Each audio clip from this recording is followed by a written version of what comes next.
What's up, everybody, and welcome to the Mint City Soccer Show. I'm Corey Itzko. I'm here with Matt Swift. Matt, how you doing? Good, man. How are you, Corey? I'm good. We were talking about having like a really quick episode this week when we were texting earlier in the week, and then things kept happening. And now I feel like this quick episode that we talked about is no longer a very quick episode. We'll see how long it goes here, but I have a handful of things to get into today in the first, I guess, official off-season podcast for Charlotte FC. Yeah, lots to discuss. Things are stacking up. Yeah, I thought this was going to be a very quick episode, but a lot of cool things are happening. So yeah, lots to talk about. Absolutely. The one thing we thought we were going to talk about, so we'll go and give you a rundown. We haven't really done this before. We're going to give you a rundown of what's coming. So you know what to tune in for. We were initially just going to talk about the new MLS schedule coming in 2027. That was the big news from the past week from a league perspective. So we're going to spend some time with that. And we still will. But also we have some news about our good buddy Zoran and his future at Charlotte FC, which we'll get into first. And then also Charlotte FC's schedule dropped for next season. Then we have some news about Fuchs and Bronico that you have probably seen at this point as well, too. So we're going to dig into all that as we get into a fast and furious offseason here. No David, because he's a busy man these days. But we're hoping to have him back next week. We do want to take some time just to kind of think about future episodes. We do want to have like a season in review kind of episode. But we want to make sure we have the whole crew here for that. So we're not going to do that this week. We're going to have a kind of a look back at the season and think about all the things, the goods and the bads of what happened this season. But today's going to be a little more of a newsy season, or a newsy episode, I should say. And the most breaking news of all that's coming out this morning as you're listening to it is some news about Zoran. So I'll let Matt, since he got the breaking news, he had to hold on to a little bit, break that for us. What's happened with Zoran? Yeah, by the time you listen to this episode, the news will be out that Zoran is getting a contract extension. It is a multi-year deal, multi probably being more than two. So I don't have the specifics of when that contract ends, but I would imagine it probably runs similar to what Dean's is, which is like 2027, 2028. I'm very excited about this. I've made no bones about it that I'm a Zoran fan, and I appreciate what he's done. His willingness to quickly move on from any mistakes that were made, any misses. I think him and even Bobby and the rest of the team have been very good at working with what they have as far as getting loan players in to see if they're going to work out, and then maneuver quickly and efficiently, not overpaying for players, and then finding those folks that are maybe the diamonds in the rough. Thinking of like a Patrick Agyemang, thinking Malanda, Kalina, a lot of people that you've never heard of were brought into this team and has made a huge impact. I think when you speak with Zoran face to face, you see the passion that he has and what this club means and how much he wants to succeed. And he's very self-critical. He knows and will admit when he makes mistakes. And you can't hit on every player. And we all know that. But I think we move on very quickly from those mistakes. And I think we've done a really good job overall improving every single year. And I'm looking to take an even further step next season. And I'm glad that we have Zoran kind of at the helm to help lead that charge. Yeah, absolutely. I know. Yeah, I mean, there's criticism there, like you talked about. I mean, there's things you can point to and say like that was a miss. We've absolutely had some players who have not worked out, and we've talked about them on this show about the players who have not worked out. But I do think what you said is what I've been impressed by too, is that this team is quick to admit like that didn't work, or maybe they won't admit it publicly, obviously, but like you can tell it's like, all right, we're moving on from that decision. We're not going to sit here and try to make something work that's not working. And I think that's a really important trait to have in this kind of business. Because, like, yeah, you're going to make mistakes with players and decisions you make, but moving on, admitting that's a mistake and moving on from them and trying to make the best of it and building beyond that is huge. And I really think if you look at obviously the results over the last 4 years we talked about in the past, but kind of this core team that has been slowly built up over the 4 years that this team has been in existence. You see, there's this kind of core group of players and you kind of bolt on a couple more. Like each season, you've seen this really strong team be built by adding a couple pieces here and there, removing the pieces that don't fit. And again, like this is how I wanted the team to be built, I think, from the beginning versus other teams that are newer that, have an amazing first season or an early season that's amazing. And then they dive bomb. It's a very tumultuous kind of experience. Whereas with Charlotte, it's been very much like it's solid and it just kind of slowly gets better. We find pieces, we keep getting better. And it doesn't, and I think we're going to continue that next year. Like it just feels like this team is set up again to, we'll probably lose a few players and gain a few players, but we're set up with a really good base to keep improving and find those players that really fit the mold. And I think that's a huge credit to him. And I think it makes a lot of sense for him to get this extension and be a part of the future of the club. Yeah, you hit on something with the kind of the newer teams in the league. When St. Louis came in the league, they apparently had figured out the league and knew how to do all these things. And I wasn't trying to name names, but yeah. No, they had a good first year and a very weak conference. And then they haven't been good since, and they haven't made the playoffs since. Right. So if you want to compare the two teams, I'd much rather be in our situation than a St. Louis situation where you can't even, when basically every team makes the playoffs and you can't make the playoffs. Yeah. And there were a lot of people that clowned this franchise when St. Louis was doing well and, had quote unquote figured out the league, but it seems that that's not the case. Yeah. And I look at Austin, another one came in the year before us and they were supposed to be awesome and had done all these things and look at them. And we'll see what San Diego looks like next year, but we beat them too.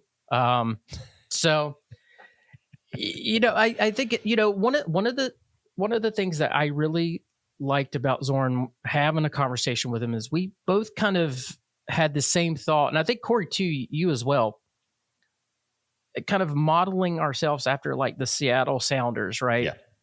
Not just like a good team, like it's a franchise club, right? That is always good. Maybe not top of the league every single year, but top 4, top 5 every single season and always has a chance in the playoffs, right? Yeah. And Zoran said that, and that was kind of my thought. And I was like, okay, that's exactly what I'm looking for. Other people may not want that. They want success right off the bat. They see, teams like LAFC or Atlanta. I think those are outliers. And again, Atlanta hasn't been good since we've been in the league, by the way. That's another team. That was another one I was thinking about that I did not say out loud, but 100%. It's funny. So I think, yes, there are some things that I can point to that I wish Zoran would have done differently. And I think we've had those conversations with him. And the cool thing about him is he doesn't have to go on a podcast and explain himself, but he's been on this show multiple times. He talks to the media all the time. He's talked to other shows and other people. He makes himself available, which I also appreciate. And he did that very early when he didn't have to. And another thing that really impressed me was when it could have been the time to throw a certain coach under the bus, he didn't. He let that happen with grace. Mm-hmm. A manager said some things about this club and whatever the case is, and there could have been shots fired back across, but Zoran is a professional, and I think he's built a good reputation around the world. And again, I'm very glad he's here. Yeah, absolutely. Yeah, the Atlanta one was one I was thinking of too. Is when we're talking about the kind of mistakes and the misses and things like that. Even when we've brought in DPs that have not worked out, they don't feel like huge swings and misses. It's almost like medium to large swings and misses. And I think about not to keep calling them out, but like thinking about Atlanta this year and the huge swing they made in the DP market, bringing in that attacking front that they brought in to get them what, and like that's the amount of investment and money and all that goes into something like that to get that kind of result. I mean, that's a huge swing and a miss. Yeah, for sure. And for at least for now, I mean, who knows what happens in the future, but like at least this season, huge swing and a miss. Whereas like, like we miss on some DPs. We can start naming names if we want to, but like, it is what it is. And we move on from them and we bring in other players and we have, some answers and find some stability in the way we can. So again, I think it's been a very smart way to approach building the roster. Like you said, bringing in some players whose names you wouldn't know, but have become huge players that we're getting now huge transfers fees for. So I mean, something like Pep. I mean, we were all mad about, missing out on a player, and then Pep's the backup option that we get, and look what we have there. I mean, so again, like what this team has done to bring in talent, overall, is been really strong, and I think he's the right move going forward. And yeah, we're probably going to criticize some decisions he makes in the future too, but that's okay. And I think the way he handles it is really important, and the way that the team ultimately has shown that it can keep building and keep growing and keep succeeding is really important. So I'm happy for that too. What's kind of interesting and funny to me is that there's on social media, of course, it's some criticism like, oh, this club's cheap, or Zoran's cheap, or he won't go spend money. Money, again, I've said this 1,000 times, money does not mean anything. It doesn't equal anything. Again, Atlanta being the perfect example. And we have been creative with the roster in a way that if we do miss, it's not detrimental to the club.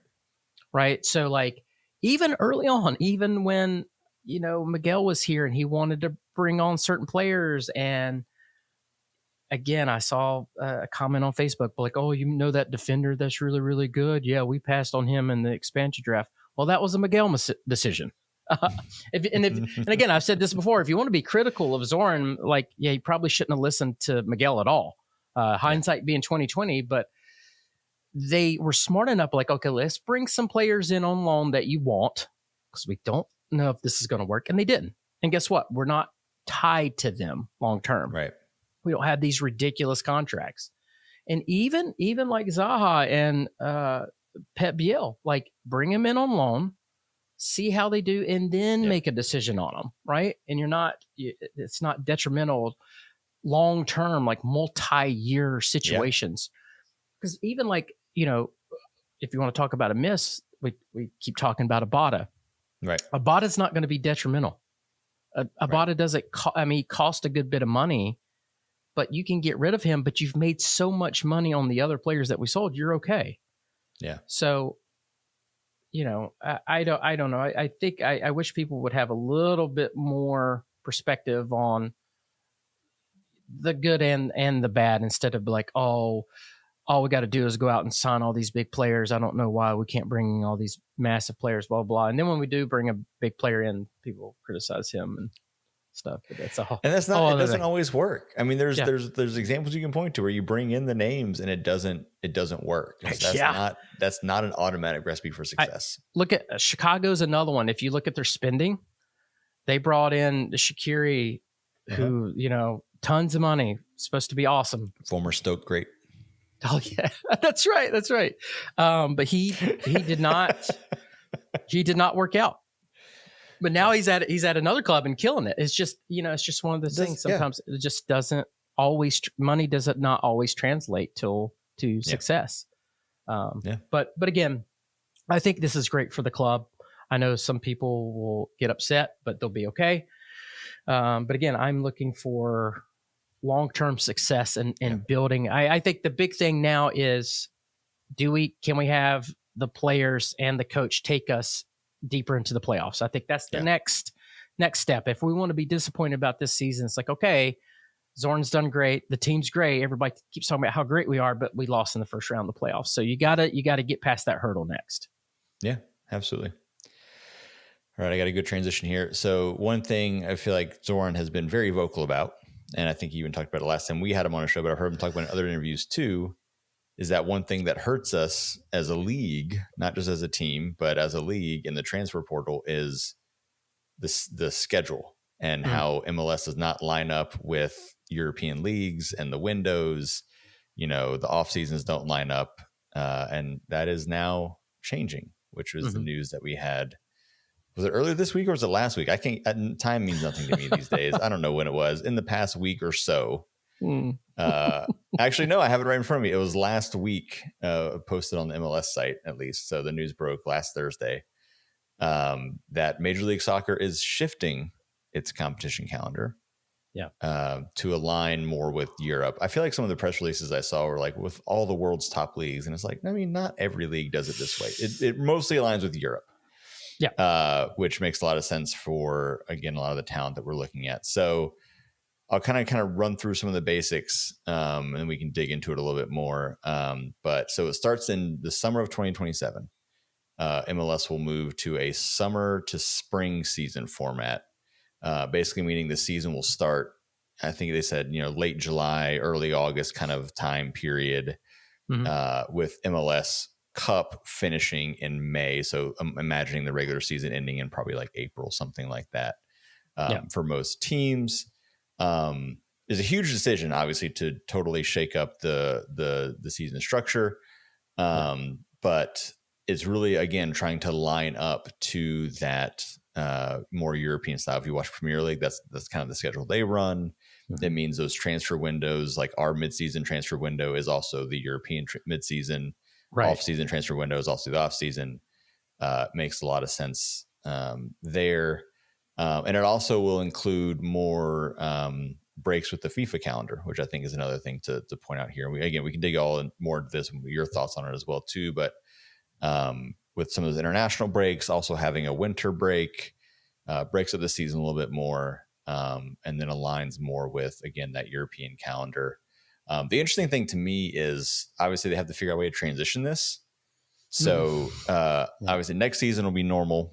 We'll run through, I guess next October will be the end of the 2026 season for the regular season and getting into the MLS Cup playoffs. And then there will be a 14-game mini season at the beginning of 2027 with an actual MLS Cup champion, which I feel like that's going to be the most asterisk champion of MLS other than maybe like a COVID year champion, but super interesting to have that, to actually try to do a full season there rather than just kind of like almost like exhibition season. And then the actual schedule change will happen later that year in 2027 to go to the new kind of, again, summer to spring schedule. So again, there's a lot more details we can dig into here and thoughts about it, but just kind of your initial thoughts when you heard the news that this is something that's been rumored and talked about for a long time, but when it actually came out that it was finally happening. I like it. I know there are people that are concerned about the time of year, cold, I get those concerns, but for me, I'm going to rely on the experts that do this for a living every single day. One of those people being Zoran, him talking about how this is going to be so much more helpful with signing players, right? A perfect example of how this doesn't work is Malanda. So Malanda just played a 34 games, 36 games plus. And so now he's done. Now he's played 36 games, right? Now he gets like a 2-week break or something. And now he has a whole half of a season that he has to play for his new club. That's how off the schedules are, right? Yeah. And it's tough to sign players. I mean, Zoran talked about this on the shows. Like over there, there's not a sense of urgency as there is here. Right. Like we need to get things done, and they're just kind of like, what? We're not, so it just, and I definitely got in a fight with some folks on Twitter about the lining up with Europe, like, well, there's the rest of the world. And I'm like, yes, I agree. It doesn't line perfectly, but it definitely lines up a little better. So, yeah. No, I mean, I think I'm really of two minds of it. I initially never liked this idea when it started getting floated. And now I think I've come to this place where I think it's a very good thing from a like sporting director standpoint, right? Like that, I do agree with you as far as like player recruitment and transfers and signings and all of those things. Like when you look at the MLS site, like those are the first two benefits they put up there, are like transfer market and player signings. Like, yes, that is absolutely the benefit we have here. So I think from like a sporting director standpoint, this is absolutely a win. Mm-hmm. For sure. My worry is from a fan perspective, and more specifically, I always think about the more casual fan base, right? Because I think right now, what's good about the playing through the summer schedule is I think there's a lot of opportunity for, I always think about, especially like families with kids who are like, we need something to do on a Saturday. Sounds like the soccer game would be fun. Let's go to the soccer match. Mm-hmm. And which I know that like that's not your core fan base, but like those are people like who could become fans, right? And I just think like that schedule being in the summer where it's like basically you and baseball, and baseball is another sport where it's very much like a, hey, let's take the kids out and go to a baseball game.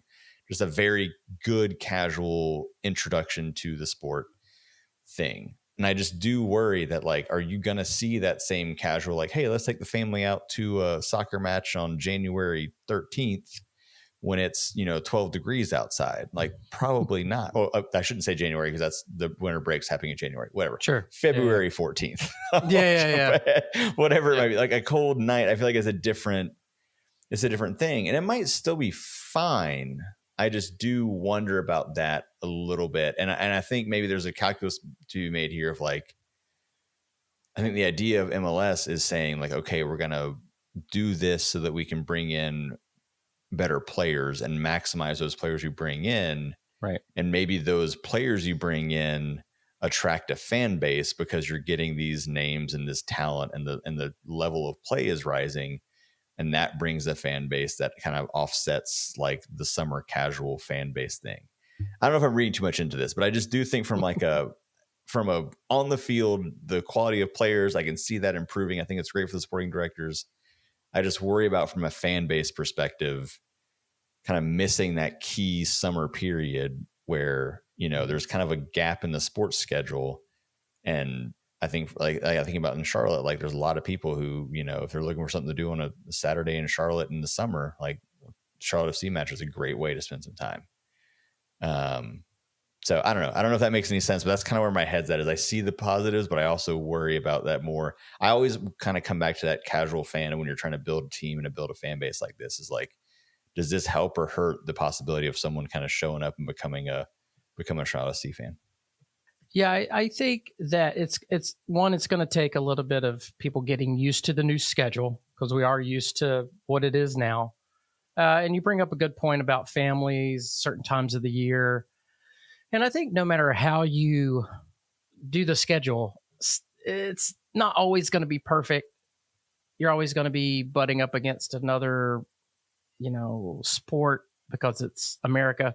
Yeah. Like there's just so much competition that other countries just don't have. I mean, not to say that there's not other sports in the world, but the US is just crazy with what we have at all times of the year. There's a major sport going on. So I think there's going to be a little bit of adjustment. The mini season is going to be interesting, but they got to do something to bridge the gap, or we're just not going to have soccer for like 6 months. And so that would suck. So watch us win the mini season. Yeah. Okay. And I'll jump in because there's a couple of questions we got for this episode that are related to this. So I'll jump in first with Gordon. We haven't really touched on this aspect of it, but it says seems to be a lot of weather related concerns about the new schedule. Do you think that will impact attendance? And then a related question: do you think our kickoff times will move to during the day? Yeah. No, I don't know. I think if the team's doing well, I think people will come out. And again, it's going to take a little bit of time to get used to planning ahead, And I'm sure some people will have to miss, but some people have to miss now for various things. As far as the times look the same. Yeah. It looks like mostly 7:30 p.m. matches. The first game, oddly enough, is at 2:30. Not sure why. It's at 2:30. Oh, you're talking about next season. We're talking about. I think we were talking about the 2027 season where we were playing in the middle of winter. Yeah. Sorry about that. Sorry about that. Talking about kickoff times moving because, like, if we're playing on a cold night in Charlotte, like in February, I think the question is more like, do you move those to more during the day so it's possibly warmer in the sun? But I don't know if that'll necessarily change anything. We'll have to kind of wait and see on that, I think. But I do. Yeah, I mean, I think weather's always going to impact things. Like now it's, is it going to be raining and thunderstormy in the summer, and that could affect people showing. I mean, there were matches this year where the threat of rain and storms left the crowd pretty light in the middle of the summer. So I think weather is always going to be something that maybe drives some fans away for other reasons. So I'm honestly less concerned about weather. I think weather-wise, it might end up being nicer for us because we're not going to be sitting in Bank of America Stadium. I always feel so bad for the people on the other side of the stadium for me who are just like baking in the sun at kickoff. So we won't have that situation as much, at least. So weather-wise, I think you're getting spring and fall in the Carolinas, and that's amazing.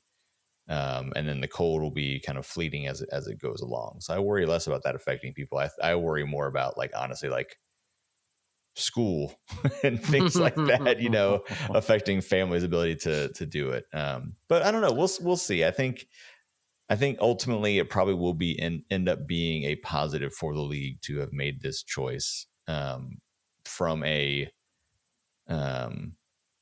wanting to be seen as a top league in the world and wanting to keep moving toward that. I mean, that's clearly the goal, is like bringing in the talent, bringing up the level of play to where we're seen as one of the better leagues around the world. And I think doing this kind of thing is smart for that standpoint. I do think I wish they'd maybe made this decision before the World Cup came next season, because it'd be really smart to have your off season be when the World Cup is here.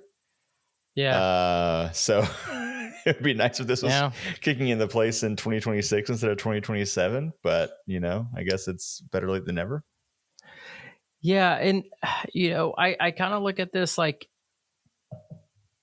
will it affect the fans? Yeah, for a little bit. But if you want to talk about the health of the league and getting better, more recognition, making things easier to get the players that we all kind of have been wanting, right? And clamoring for, and saying, hey, it'd be nice if we could get players like this. Well, this helps. This helps the league. This helps us kind of get a little more even with the rest of the footballing world. And again, not perfectly, but, for the most part, more aligned. So I think for the health of the league, this is good. Right. But it will take a little bit of time for the fans. And I totally get that. So I'm not downplaying that. But if you want to talk about having a good league and being able to go to games, this is a good step. Yeah. I do. Well, one thing I kind of mentioned as we were going through it, I really think the FIFA calendar consideration is big too, because that's been one thing that's, frustrating as an MLS fan, is that, like, we just ignore international windows. And so you have possibly large matches in the season that both teams are missing some of their top players.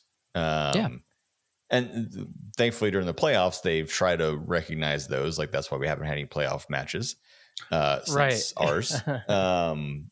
So that's smart. But, like, now at least aligning the season a little bit differently. One, you don't have that break in the playoffs because of that. But two, you can, like, again, align the schedule so you're taking those breaks during the international break, and then you're not having these regular season matches where teams are missing some of their top talent. So I think, like, little things like that are just better for the product on the field.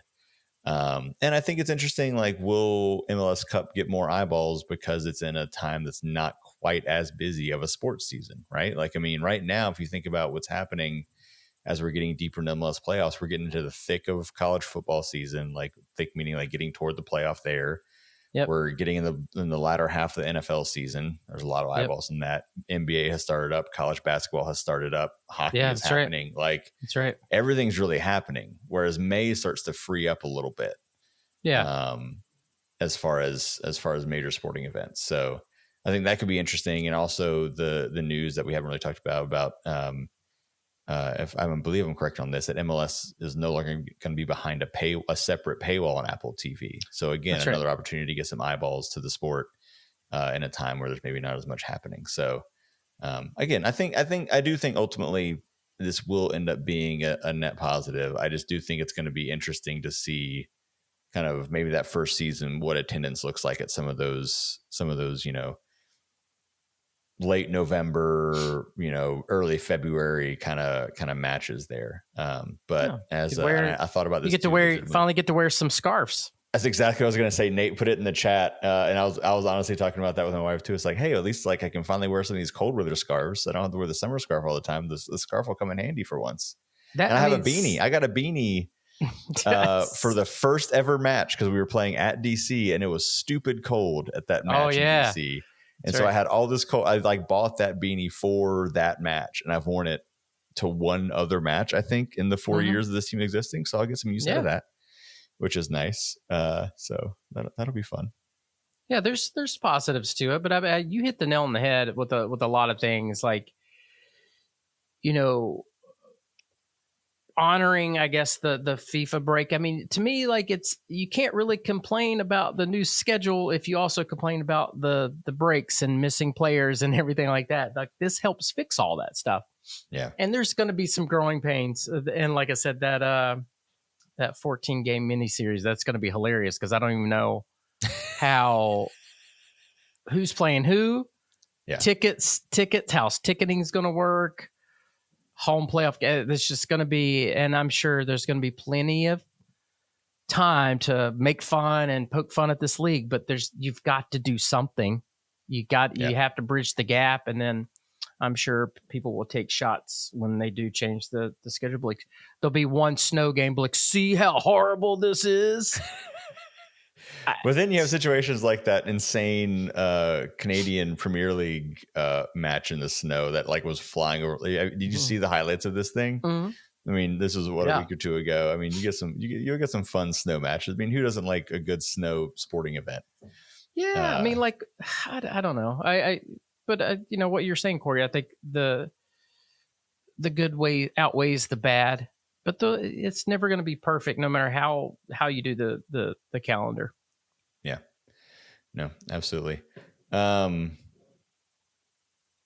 only other thing I was going to talk about a little bit with this and kind of get your thoughts, because correct me if I'm wrong. There's also discussion about the divisions and schedule as far as who we are playing changing. Is that official yet, or is that just people talking about this? I think it's people talking about it, making their little maps and grouping the teams together. There was one that Andrew Wiebe retweeted it. He didn't create this thing, but he's like, "Oh, I would be okay with that." And it had us in a group with basically all the Northeast teams. Yeah, and I'm like, "I'm sorry, we're not playing. Atlanta's not in our division. That's just stupid. That's just dumb. Like, there's no." And then someone else made a different one that had, like, the Southern teams, like us, Nashville, Orlando, Miami. Like, it had what I think makes sense. Right. And I could put that in the Discord. There's only one team. How this was grouped, it actually made total. There was one team that I could look to see, like, oh, they may not like that, and that's San Diego. But all the other teams, it made absolute sense. Yeah. So, yeah. Yeah. So we should talk about this a little bit. So, like, again, kind of the background to it is, as part of this shift, is the way I understand it. And correct me if I'm wrong. as part of also the shift to the new kind of schedule from late summer to spring, moving the league into, like you said, 5 smaller divisions. And I think the way the schedule would work is you play everyone in your division twice, and then you play every other team in MLS once every season. So that way, which I do like this aspect of it, is that like you play every team at least once. Because right now the way it works is you can go and not play, a team in MLS for a couple of years, or depending how it works out, like it can be kind of weird.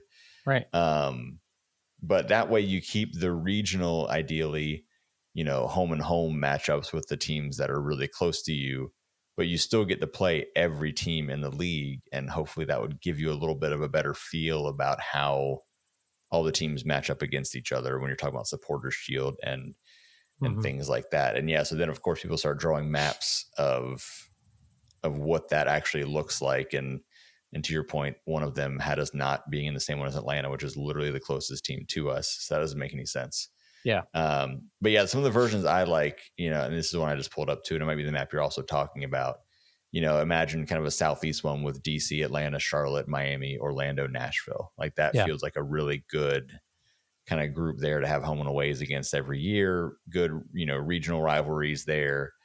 And could be a lot of fun. So I do think that's an interesting aspect of it too. And I think will make for a more interesting regular season when you're getting to, again, play every single team, play them home one year, away the next year. And but you still keep those regional rivalries in the home and away each year.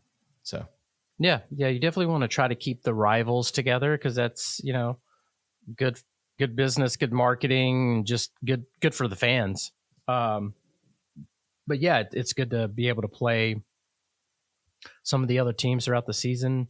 So the divisions have not been finalized, of course. No. I'm sure that will come at some point.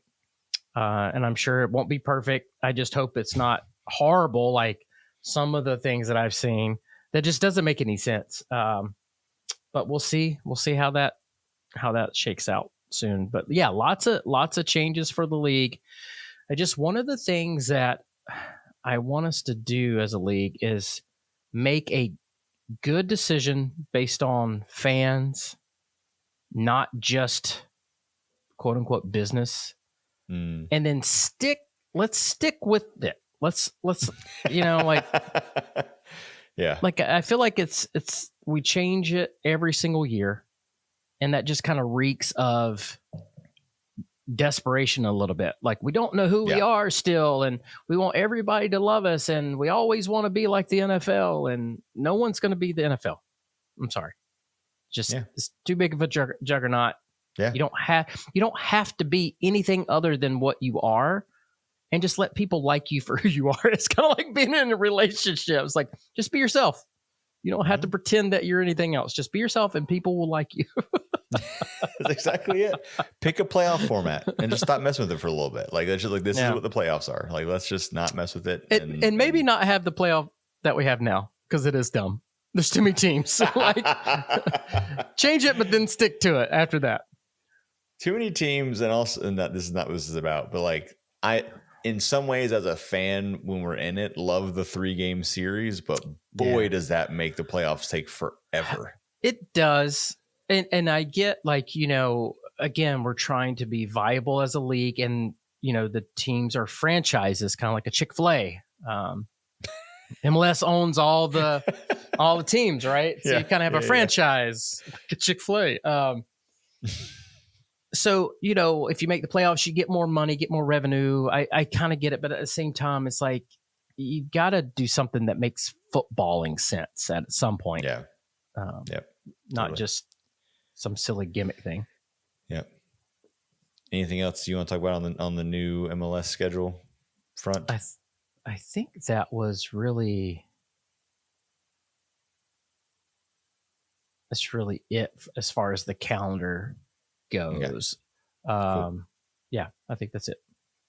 So now we're going to get into the 2026 normal winter/spring to fall season that we'll have next year, because that full season schedule came out today, I believe, right? Now, today, as we're recording this on Thursday, the new schedule for Charlotte FC came out.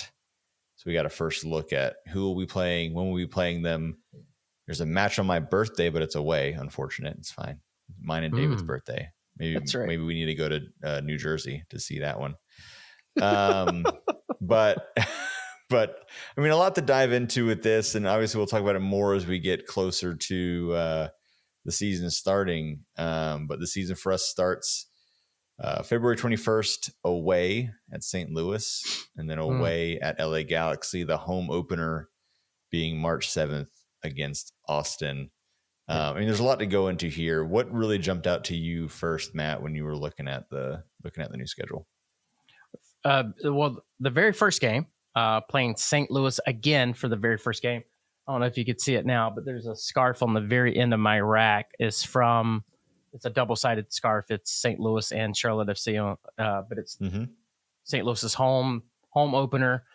So I went up there for that. Don't know if I'll be making this trip again, but I think once was enough. Ate some barbecue, got a tattoo. I think I've done it. I think I'm good. I'm good there. The full experience. Yeah. I think I did St. Louis. So yeah, I thought that was interesting to start the season off like that again. And then, the very first thing that jumped out was all those blue blocks, meaning the home games, where twice in one season we have 5 games in a row at home. And that's twice, not just once. This happens twice. And I'm like, oh, I'm definitely looking at the columns wrong. But no, that's the case.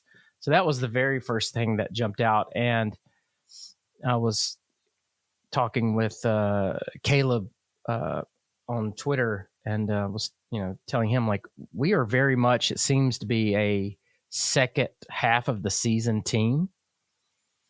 And this schedule is very front loaded. So I'm hoping that we can stockpile some points. The second half of the season is not horrible by any means. No, but that's a lot of home games in a row that we really do need to take full advantage of.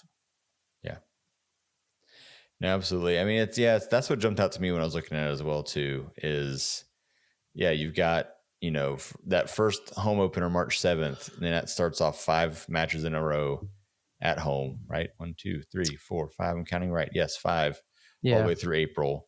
Then 4 away, and then 5 home. The 5 home is a little bit misleading because it's 4 in a row, and then you've got that World Cup break. Right. So basically from May 23rd to July 22nd, the next match is at home, that 5th one, but it's after like 2 months of a break for the World Cup, which makes sense. So it'll feel a little bit different, but still, I mean, I don't love that as a fan, and I don't know how it feels as a player either, but like, I kind of like it when it's a little more mixed up. It's like maybe every other week-ish we have a home match, right? I like it being a little more of a mixed bag rather than being like, we're going to have a bunch of games in a row and then I'm not going to see him at the bank for a month and a half or whatever it might be. So it's interesting. And they have both of those chunks of 5 matches in that first half of the season. Like, they're basically all happening except for the one match before the World Cup break. And we have, a ton of home matches there before we even get to the second half of the season. Yeah, I don't know how I really feel about it now. I was joking around with Joe in Discord. He said that he didn't like it, and I told him, I was like, tell me what it is real quick so I could disagree with you on the show. But honestly, I don't. I just said that to be funny. I don't really know how I feel about the schedule. The only thing I could say is that we got super screwed this past season during the summer, if you recall, and I wasn't too happy about that. So this is kind of like the exact opposite now. And I don't know if that was purposeful or, sometimes teams can be like, hey, here's what we prefer.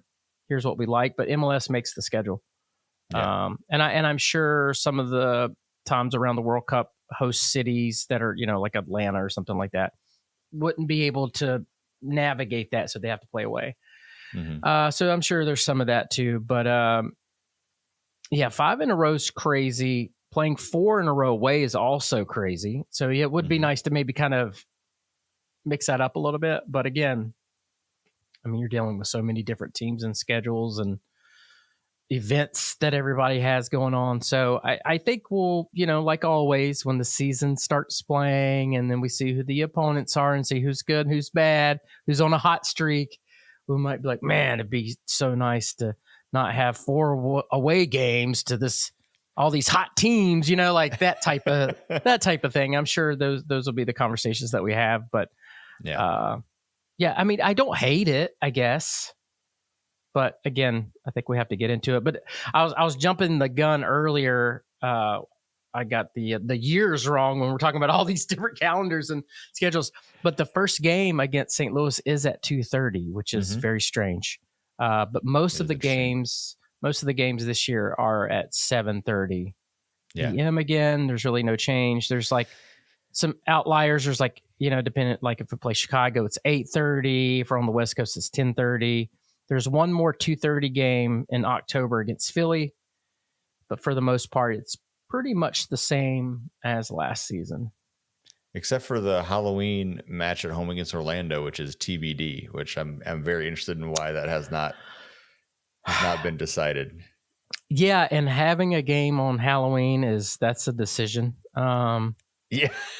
Yeah, I mean, that might be why it's TBD, is that they realize that like, well, we might have to rethink this maybe weekend of soccer. Play it on Sunday, right? Right. Or if we're gonna do it, like that would be one that I'd love to see, like a noon or 2:30 kind of. Let's do it early, and then we can get home and do Halloween. So yeah, get the kids home. Yeah. Again, always thinking about the family. I'll ask the question that I believe, let me see who it was that asked it. Brian Marley in our Discord asks, what are the away trips that interest you most? And then he has his answer in the question. So I'm not going to read that part yet to spoil your answer, but he has an opinion. But this is what I always think about too. Now that we get the away days, I assume that will continue on. I like trying to pick a nice city that I maybe haven't been to in a while that I want to visit and get some soccer in also. So any away trips jump to mind when you look at the schedule? I was making fun of St. Louis, but if anyone out there has not done that, that's a really good fun trip. I'm not going to call it a great city because I don't think that it is. I'll just be perfectly blunt. But I will say the stadium is nice. The outside, the team store is very cool. There's a lot of shops around there. So we had a good time. Food was really good. So that could be one if you have not done that one. I probably won't be doing that one this year. Portland is one that would be cool to do. That one, when is the date on that one? Is that like later? That's later on in the season, right? Yeah, it's October. Yeah, so October 20 is the week before the Orlando match we were talking about. I don't know. I might be out of the state anyway for that. So, but that's one to look at. And I will say real quick, there's we always play Western Conference teams. The teams that we have that we're playing this year are all pretty beatable. Portland being one that's typically good, but St. Louis has struggled. Austin hasn't been all that good. LA, now they may have a good season this coming season because they kind of like do this roller coaster thing that they do. But Dallas, Houston, I mean, so I feel pretty good about those Western Conference opponents. I think we got it pretty quote unquote easy, but we'll see how everybody shakes out. But other than that, kind of our basic teams that we play. Yeah. Nothing like, oh my God, I really got to go do that one. Yeah, Portland was the one that jumped out to me. That's one of the cities, and I wish it was not quite so late in October when it was happening, but that might be the one that we've talked about wanting to go out there at some point anyway, and so that might be a good reason to do a nice long weekend in Portland. So that was one of the Western cities that I've been kind of keeping an eye on that we want to go to. The other ones being Austin and Vancouver. And I think the one year we played Austin away, it was like in the thick of July, and I was like, absolutely not going to Texas in that. And I think when we played Vancouver, it was like March or February or something stupid early. I'm like, too cold. too cold to go north of the border.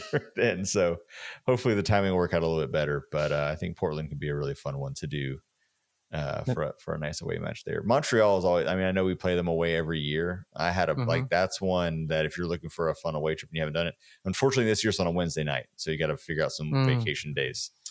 But that was a great away trip to get up there. Yeah. And it looks like the Western Conference foes that we have, we're mostly playing them at home. Yeah. So Austin at home. I think the Houston game is at home. I think Dallas is at home. So you don't even get an opportunity to go play them. I will say, before I forget, I think there's 7 Wednesday games this season. And I was trying to get some help in Discord because I think there was only like 2 or 3 last year total. We didn't have many compared to other seasons. I feel like there were not many. And I'm looking at how many of them are home. Montreal at home is on a Wednesday. Atlanta, that July 22nd after the World Cup, is at home. Yeah. New York in May at home. So yeah, there's a decent chunk of Wednesday matches, which and I kind of like not having too many of those this year, but we'll see. Yeah, and I think again, like the World Cup, got to try to like get this in where we can. So yeah. All right, keep moving through all our newsy stuff. Actually, hold on. Let me ask a question from Eric because he's talking about the schedule. I was looking at our schedules here. We have a home match on Halloween night that we talked about against Orlando. It says this deserves a focused discussion on what the team could and should do with the theme. A different pregame ritual, giveaway, special concessions, coronation honoree. Matt, I know you're a very big Halloween person. I am. I am not. So this is why I'm very much putting this in your court. If you were the game day captain, that's not a title, but whatever, of Charlotte FC, and had to decide how do we do Halloween in Bank of America Stadium for a home match, how would you approach it? Is there anything as far as game day experiences, giveaways, honorees? Would you put Sir Minty in a costume? Like what? How would you approach it? Oh man, this is a question that could probably take an hour answering.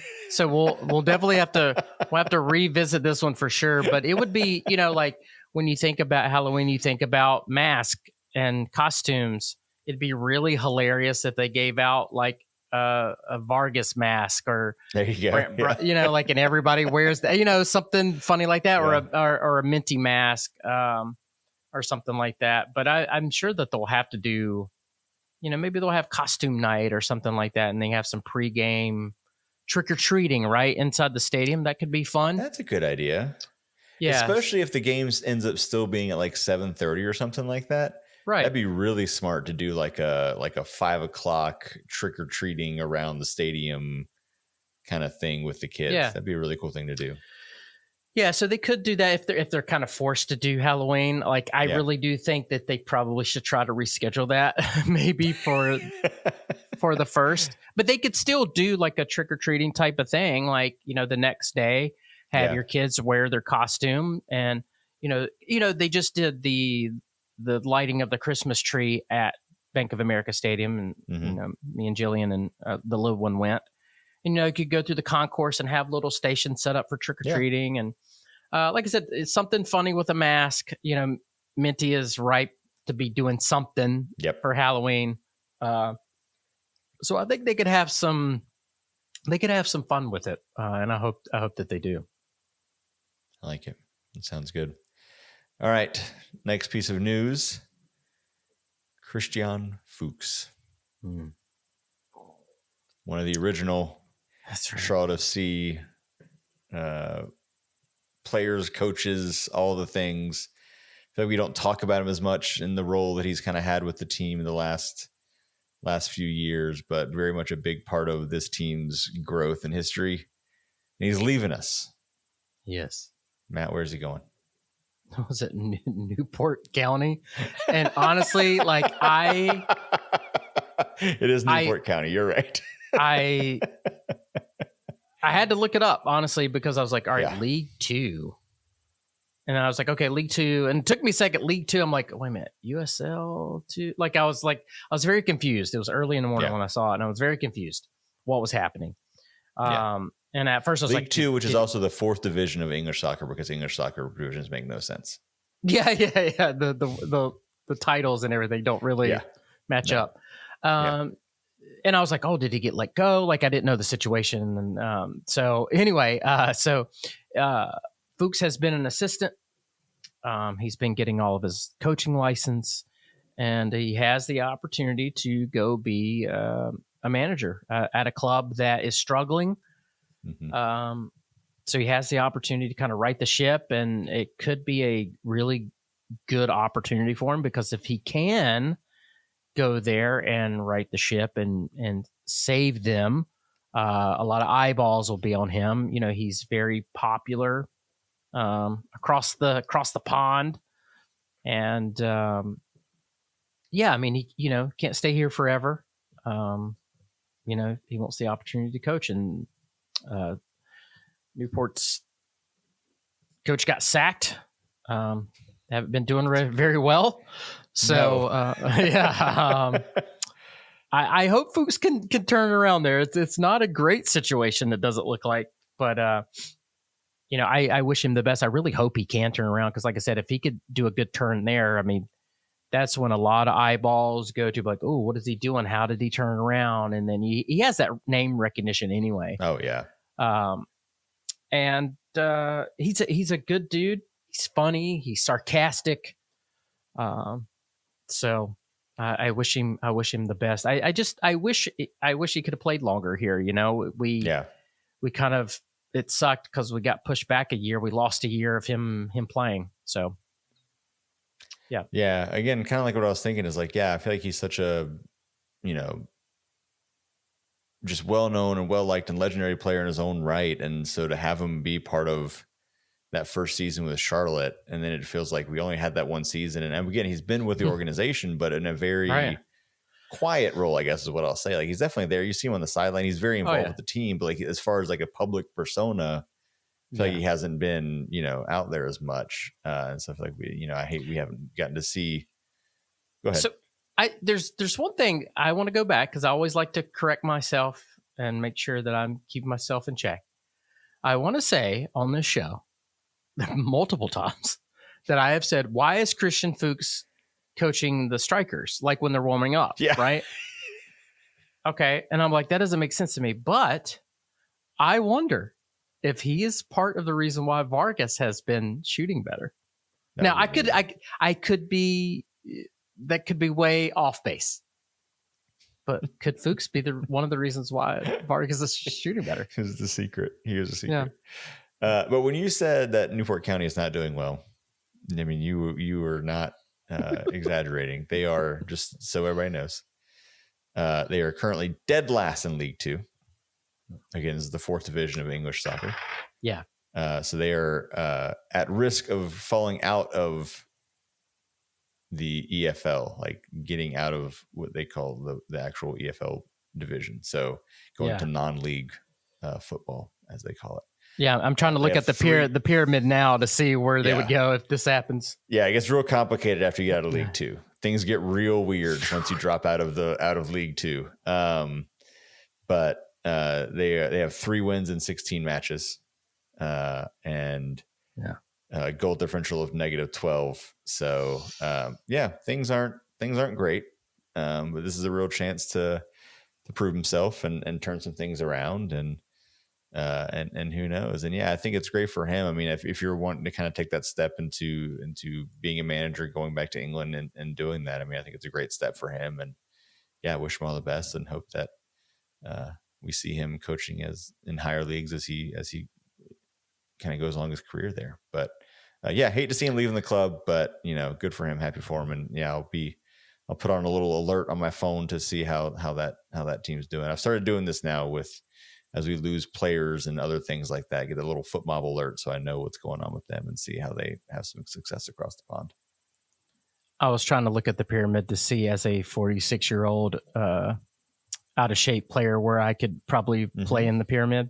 It's very convoluted and crazy how many tiers there are. 24th Newport County. That's rough, but hopefully he can can turn around. I feel like when you play, for folks who play FIFA, the video game, and you start a player career, they always want to try to make you go to some of these teams that are in League Two. I've seen a lot of teams that I'm like, they've tried to transfer me there, or like say, hey, you should go here, or you got a transfer offer from one of these teams. I'm like, dude, I'm trying to play on Arsenal. I'm not trying to play for Fleetwood. But this is probably how we play FIFA differently. Because what I always do is I always try to start at one of those places, either manager or player career. I like to work my way up. So I always will start a manager career. I will usually find the worst team in League Two at the time, and we'll start that as my manager career. Right now, I'm also doing a player career where I just like bounce around small leagues around the world until I can get somewhere that's not a small league around the world. It's been kind of fun learning about teams I've never heard of before in various small countries in Europe and Asia. So it's a great time. I have played for Bristol Rovers in my FIFA career. They're currently 19th, by the way. Also, Salford City is 9th, and that's the team that's David Beckham's and the Nevilles. They're part of that whole thing, and I think maybe like Nicky Butts, maybe. I think so. If you wanted that information, I just gave it to you. I started. Now we're just getting into this. I started with a team with Burton Albion one time. Because they're near Stoke, and that's my team. So I was kind of looking for people around that, but also their crest. They're known as the Brewers, so great, love it, beer. But also their crest is like a dude with a beer gut kicking a soccer ball, and it's like my favorite. It's my favorite crest out there. So they like redesigned versions of it, but like it centers around a dude with a beer gut, and they make the B part of the beer gut. So like the small part of the top part of the B is like his head, and the big part of the B is his gut. It's beautiful. Oh, that's great, man. Just art. So this is how I look at things. All right. Any other thoughts on League Two? Should we start covering League Two soccer now? We should. This is our off-season game is to do this. Do that. But no, wish him the best. Hope it works out. I mean, it's definitely a big challenge ahead of him, but I think he knows what he's doing, and we'll see if we can get them out of the bottom there. All right. Last piece of news. Bronico. Yeah. Signed an extension. New 2-year contract through 2027 with an option for 2028. He is the team's longest tenured player. He joined us in December of 2020. He's the man who cannot be replaced as many times as they've tried to find a midfielder to replace Bronico in the midfield. Yeah. He refuses to step down. And I think he's become, and we've talked about it, kind of the like epitome, I almost feel like, of this team. Epitome might be the wrong word, but I just feel like he's a great symbol for kind of what this team is, and someone who just works hard, is going to do what he needs to do. He's going to fight and, find a way to help the team in any way he possibly can. So super excited. I mean, I want Brandt here as long as he wants to be here. Whatever role makes sense with the team, I think he'd be happy to do it. And so again, getting him for an extension for a couple more years is exciting to see him stick around. Yeah, I'm super pumped. It makes total sense. Even if you don't consider him a starter or really, appreciate him for what he is, like even if he's here in a sub capacity to come on and shut things down when we have a league, he's a huge asset. Because you said, I mean, he'll play whatever position you want him to play, even if it's really stupid, like Latanzio. Left back. And then, but yeah, I mean, there's something to be said. 3 different coaches. I know for a fact a couple of them were like, yeah, I don't really rate Bronico, but then training and playing, you're like, well, all right, you're starting every single game. So 3 coaches have done that. So something's there. And, like you were saying, Corey, we keep bringing in players as a quote unquote upgrade, but they can't displace him. I'm not saying that we can't upgrade or we shouldn't upgrade or anything like that. But fact of the matter is, I mean, he's a solid player. There are certain things that he lacks, and I'm sure he would admit that. To me, he's not an attacking player, and sometimes he's been kind of forced into that role, and he's missed shots, and like, oh, I wish that would have fallen to another player in the opportunity. But again, he's stepping into roles that he doesn't normally play, and he's being asked to do things, and he never stops running, and the effort is there. And for me, you get a little more leeway if the effort is there and your hustle and your drive and your want and your love for this city. He was at the tree lighting ceremony as one of the people up on stage. He represents the team. He represents the city. He represents the players and the Players Association. He's just a good ambassador for the city. So if you want to hate on him, whatever. But it's good for the team, and I'm super happy for him. He's 30 now, so when his contract kind of comes to an end, he'll be 32, 33, and we'll see what happens at that point. Because during around that age is when we start talking about your end of career type of thing. But he seems to be the type of dude that could probably still outrun folks when he's 36 years old and older. So I don't know. Yeah, absolutely. This is just some stats from the press release they put out. He's played in 122 of 136 MLS regular season matches for Charlotte and started in 109 of those. That's just wild. Like just how steady and solid he's been in that role. And I honestly didn't realize this. He's the club's all-time leader in MLS regular season assists with 17. I need to this is literally coming from the team's press release. Like I don't imagine they got it wrong, but according to this, the club's all-time leader in MLS regular season assists, which had Pep played a full season, would have broken that in one season. But I was gonna say it's a what if. Yeah. But yeah, he's just been such a huge part of this team, on the field and off the field, as you were saying. So I think it's great to get him locked down for another couple of years, and we'll see where you go from there. Small trivia question. I don't think it's gonna be too difficult for you, but he is one of, you don't have the press release in front of you, do you? No. I don't want you to cheat. No, I don't have it. He's one of 5 Charlotte FC players to have been part of the inaugural 2022 season and also played in 2025. Who are the other 4? So we're with the team in 2022 and also played with the team this past year. Vargas. Yep. Kalina. Yep. Holy shit.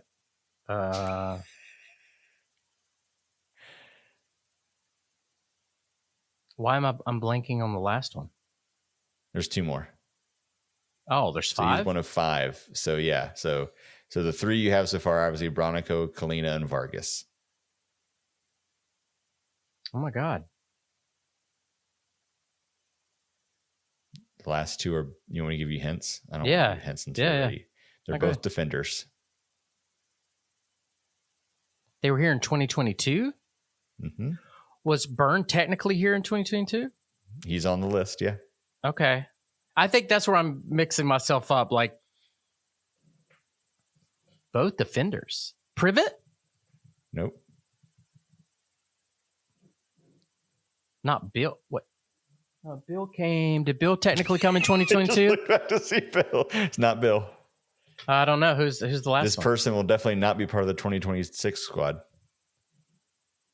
Malanda? Malanda was here in 2022. Yeah. According again, I'm not trying to question No. our illustrious communications team at Charlotte FC. But now I am going to pull up the 2022 Charlotte FC well, roster. it gets kind of tricky too. Sometimes, like some players come in mid-season and everything like that. So Burn appeared in 5 matches in 2022, and Milanda appeared in 6. Yeah, Milanda came in. Yeah, they weren't big factors. That's kind of what was throwing me off that season. But they were interesting both there. though. Very so those cool. are the 5 that played minutes on that initial squad that also were with the team this past year.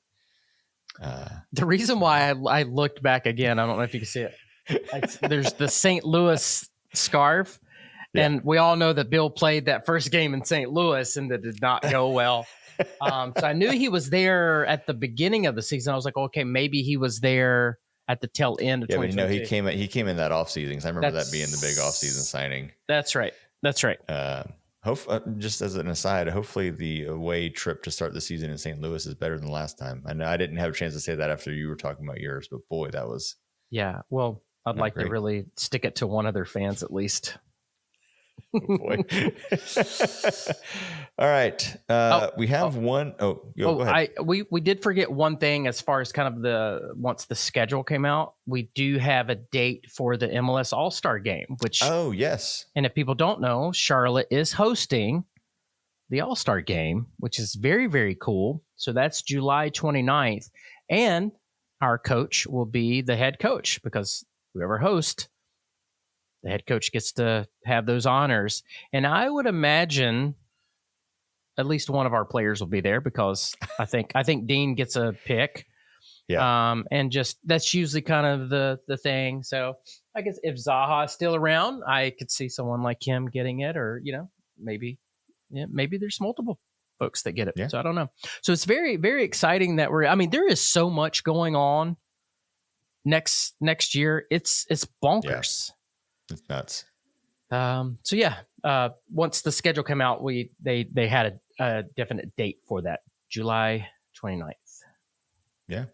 Very cool. I'll have to figure out the kiddo birthday party. My oldest has her birthday. So okay. We'll see if we're going to spend her at the All-Star game, or if she's going to put me somewhere else. Mm-hmm. But no, I am on record as being not the biggest fan of All-Star games. I know we've talked about in the past. Yeah, that's right. You're right. But I am willing, if it's going to be here, I am willing to lean into it and see how it goes, to actually kind of see the festivities around town and the other events around the actual match itself. Yeah. The skills challenges and some of the other things going on. So I think that'd be fun to have that here. It'd be big for the city, because like you said, they usually do like a block party. Uptown will be, jumping and there'll be a lot of fun. Yeah, there'll be a couple of days of fun. So it'll be good. I think it might be good for us to have some fun content. Maybe we could do live show or do something fun around the All-Star game. Absolutely. Sure we can finagle something. Absolutely. Hey, you know what we could do? I wonder if you remember that time during the expansion draft, we did the podcast down in the bunker suites down there? I wonder, do you remember that? Oh, yeah. Sorry, got you. I'm there. I wonder if maybe I could talk someone into letting us do something like that again. That'd be fun. Man, that was so long ago. I kind of forgot about what you talked about for a half second there. Like, oh yeah, we did do that. What's so fun now is like we're starting, like, you just gave me the quiz on some of our history. Like it's starting, like you really got to start thinking about it now, right? Because we're really starting to kind of build our team's history. So it's kind of neat to kind of look back on things now, start looking back on some of these training tops and scarves, and like, it's starting to kind of build a little bit of history now. It's kind of cool. Absolutely. Awesome. We have one question that we didn't get to that didn't make sense with kind of the other things we were talking about. So Matt Jones says, I feel like everything about Charlotte FC is so sure right now. We seem pretty confident about who's going and who's staying. So he asks, what are the possible surprises we might not see coming? So it might be a hard question to answer, but is there something that maybe is not something being talked about that you could see either as far as a player going or a player coming in, or a type of player coming in even, that might be a little bit of a surprise? Well, for the internet sleuths and social media sleuths, looks like David Bingham is gone. And then I think the goalkeeper that we picked up from Miami might also be departing. I could see that happening. And I say that because, one, he didn't want to leave Miami. He was kind of mad at Miami for them giving him the boot. And I do wonder if that's some roster restraints or some like, oh crap, we got to offload some folks real quick because we're not in compliance. So I don't think he was happy there. He comes here, and if you notice, I think we talked about it on the show, right? Like he wasn't on the bench. Yeah. So there'll probably be a departure there. So my thing was, and we talked about, like, is Krneta going to leave? Right. I think that's what's fascinating about this is I think we were thinking that Krneta was the odd man out, but it sounds like it might not be that case. Yeah. And when, I want to clarify something. Like, I think it would be more of Krneta, like, hey, I want to go back closer to home. Sure. That's why he would leave. I hope he stays. But we are going to have to figure out kind of like some backup goalkeepers now, which is fine. I guess the other maybe surprise is I really want to see what happens with Vargas. I'm guessing Abada will be leaving. I'm not 100% sure on that, but there has been offers for Vargas, and there's been some interest. So I would hate to see him leave now, because now he's coming to his own, and like I'm like, right. Don't leave now. Now he's just getting going, man. But sometimes you gotta, quote unquote, strike when the iron's hot. That's probably what his agent's thinking anyway. So I think probably what we'll need to do, Corey, is maybe an episode soon is really look at our rosters and contracts.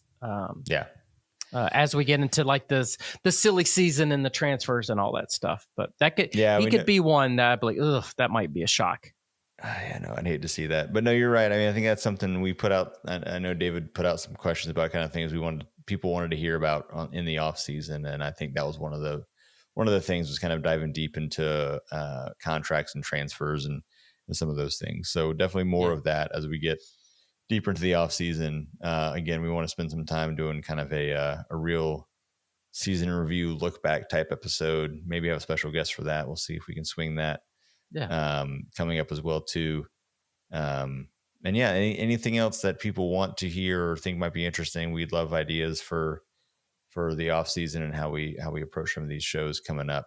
But obviously there'll be news coming out around, new kit for next season, things like that. So we'll have player news at some point when the window opens up too, that we'll be talking about. But any other ideas for topics or shows, or send those questions in, anything you want to hear about as we get into this off season and get ready for the 2026 MLS season.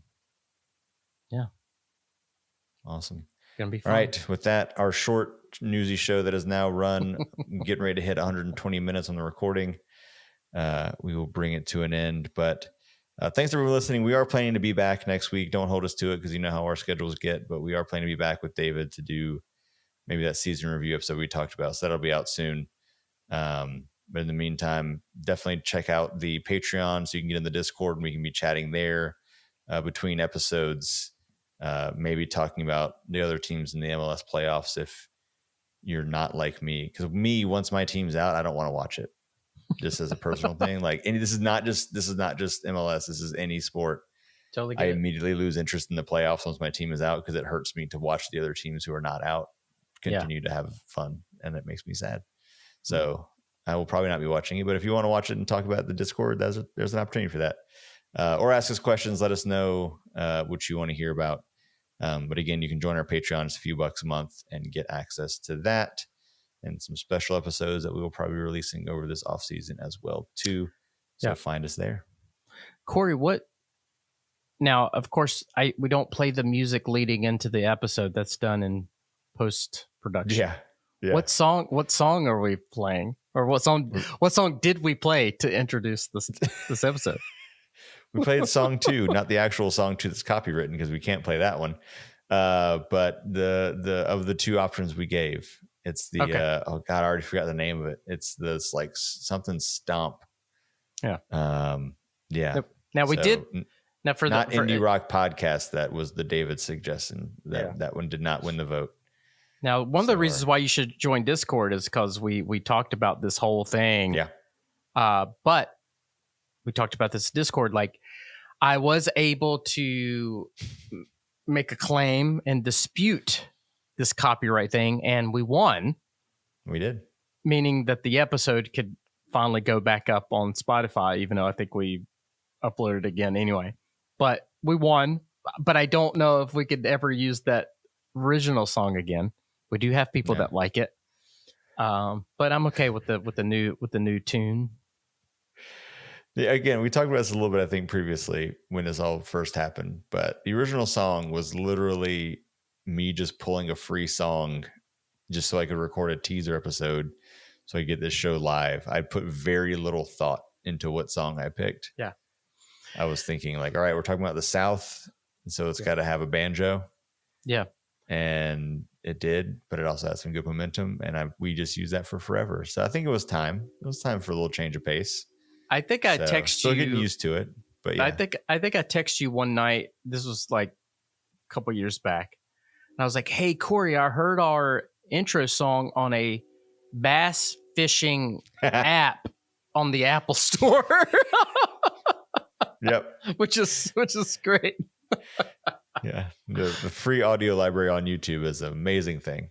Yeah, to find that stuff. So yeah, that is the problem with Slap Music. So we had to mix it up a little bit, and thanks to our Patreon supporters that allowed us to pay for that, which is nice. Yeah. So hopefully no one tries to record that illegally and put it on Spotify and get our show taken down for no reason. But we'll see. Good times. But yeah, I wish I could remember the name of it, like Swamp Stomp. It's something like there's something Stomp, and it's something like Louisiana based. I can't remember what it's called. It's fine. It's a great song. I'm still not used to it though. I'm still used to hearing that a little banjo pick at the beginning, and now it's not that. So even when I'm editing it, it gives me a little surprise. So there you go. Yeah. All right. Well, again, thanks everybody for listening. We'll be back soon to talk more off-season news and happenings and reflections and looking ahead. Hopefully with David back in the chair too to chat with us. But until then, have a great night. We'll see you next time. See you guys.